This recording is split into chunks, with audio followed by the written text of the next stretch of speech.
you are definitely in a body, and we are not all one in this third dimension.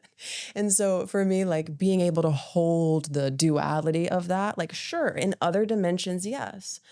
But is it helpful to believe that we are all one when we need to fight a little bit for what we believe in and have an ego, dare I say, have an opinion and a mission?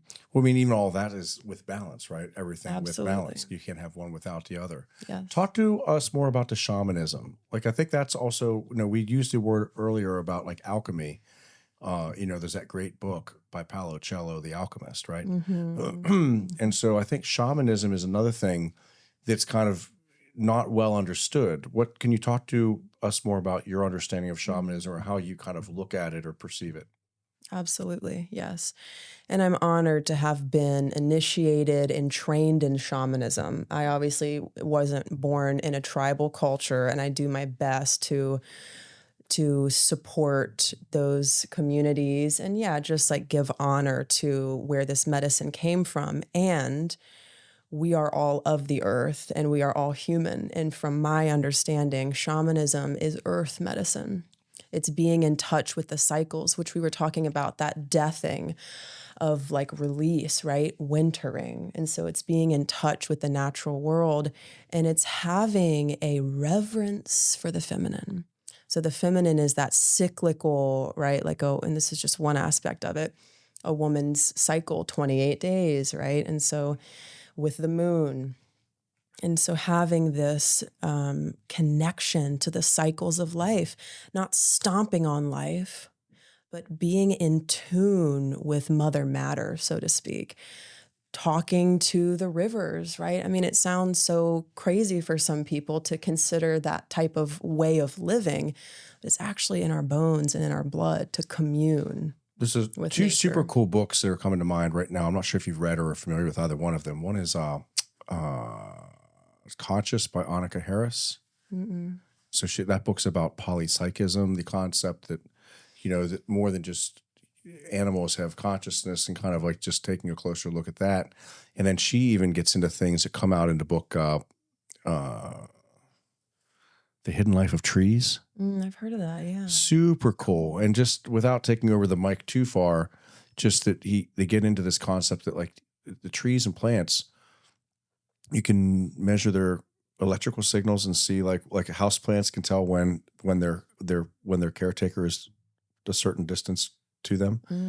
And they're also showing that like many trees, they have the electrical signal. I think it's something like 2.1 inches per second is the electrical signal.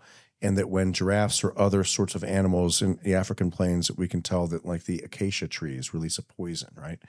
And so the giraffes will eat the acacia tree.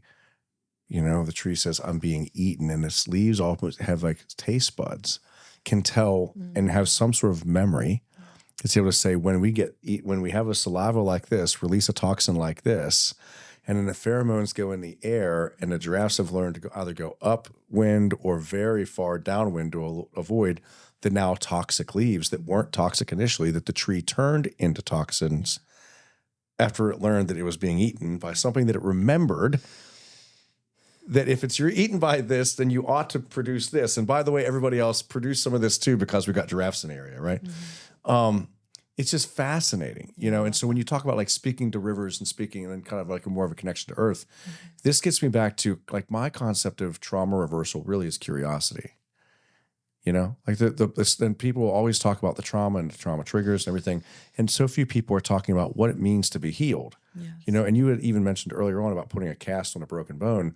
The problem with the bone, or not the problem with the bone, the good thing about the bone is we know what a healthy leg looks like. Yeah. And this other concept is so ethereal. And also, it is impossible for me to share with you what my personal experience is. That's the other thing that was just wildly crazy to me, that I kind of had that realization, is this suspicion or belief that all of my experiences are exactly how you're going to experience these things. And therefore you obviously are broken if you respond differently, Yeah, I love that. What, may I ask you about your shamanism a little bit? Sure. Okay. Do you do plant medicine at all with your shamanism? No, I do not. So Okay. I wave the sober flag. I'm like, Okay. this is, but I have sat with ayahuasca before.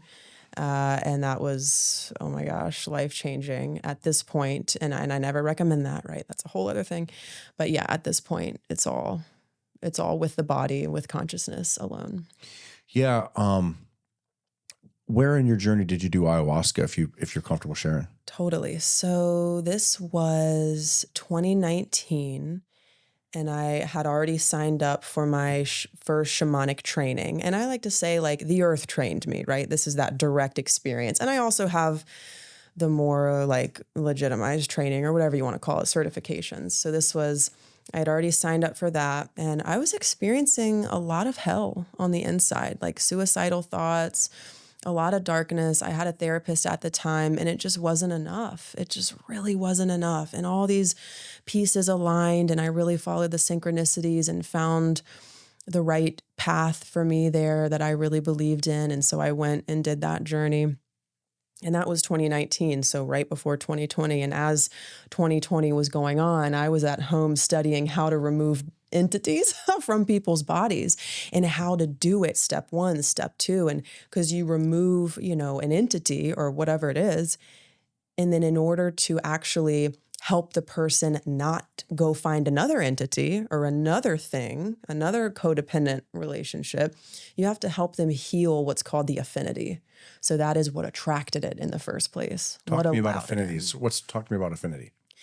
An affinity is connected to one of our core wounds. So I learned that, and this is through the Four Winds Society, that we only have about 3 or 4 core wounds, and that energy medicine practitioners track to find the root cause. So that's one of my deepest passions is where did this begin? And the core wounds look something like fear of your power, fear of death. These are the big guys, right? Self-worth, betrayal, abandonment, like the core wounds.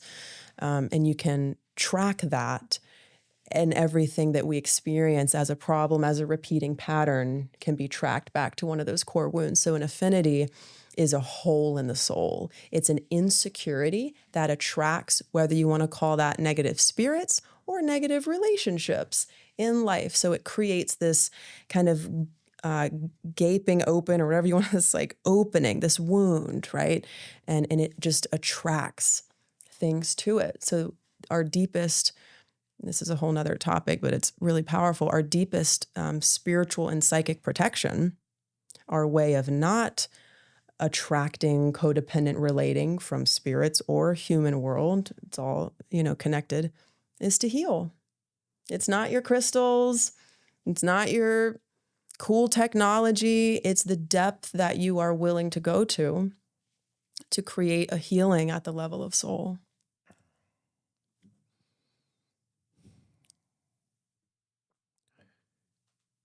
The concept of soul and consciousness and spirit has gotten so convoluted. Like even when you start like doing some research and looking into that, because so many aspects of our history refer to soul as the emotional body. Mm-hmm. If you get there, and then we've got this concept of consciousness, and then we've got people like Carl Jung talking about quantum consciousness, and then you've got the different religions talking about the Godhead or the piece of God. So it's just, I think for a lot of people, and myself included, when I first started kind of dabbling in at least the concept of these spaces, was the confusion about the language, and I think also being stuck in it, maybe because I'm a computer science major lawyer, that I'm stuck in definitions and understanding definitions. Is there anything you can do to help people understand? And once again, I just think there's a lot of people that have difficulty potentially listening to conversations about spirit and the spirit world, and holes in the soul where spirits essentially attract